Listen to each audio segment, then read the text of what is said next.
Thérèse Labordeline.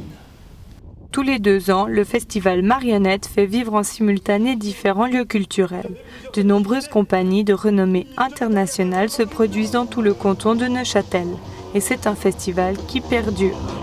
Il n'a pas tellement évolué, je pourrais dire, parce que ça fait de longues années qu'il se passe sur 10 jours, avec les mêmes partenaires, avec la même envie d'imaginer notre canton de Neuchâtel, non pas comme des petites entités séparées, mais comme une ville.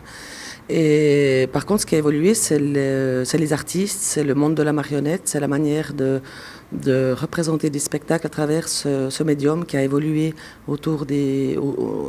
après 32 années de festival. Bonjour.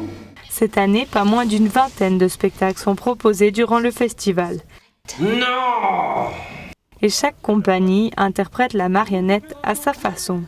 La marionnette en elle-même est toujours une marionnette, c'est-à-dire un personnage qui peut avoir différentes formes, évidemment différents visages, et qui peut être manipulé à gaine, à tige, enfin toutes les techniques de marionnette ou à fil qu'on peut connaître.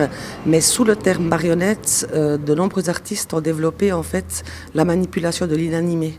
C'est-à-dire qu'on peut prendre un objet, par exemple, et raconter une histoire, et l'objet devient le protagoniste de l'histoire. Les organisateurs écument les festivals. Ils se déplacent dans toute l'Europe pour assister à des représentations et trient les nombreuses offres qui leur parviennent. Le spectacle Landru a par exemple été découvert lors des scènes ouvertes à l'Insolite à Paris. Mais comment choisit-on sa programmation ? C'est une question d'envie et de plaisir, principalement.